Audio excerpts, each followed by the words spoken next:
கைத்தல நீரை கனி அப்பமோடவள் போரி கப்பிய கரிமுகன் அடிப்பேணி கட்டிடும் அடியவர் புத்தியில் உரைபவர் கற்பகமென வினை கடிதேகும் அத்தமும் மதியமும் வைத்திடும் அரண்மகன் அற்பொரு திரள் துயர் அதயானை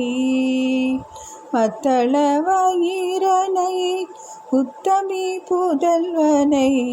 மட்டவிழ் மலர் கொடு பணிவேனே உத்தமிழடை வினை முற்படுகிரிதனில் முற்பட எழுதிய முதல்வோனே முப்பர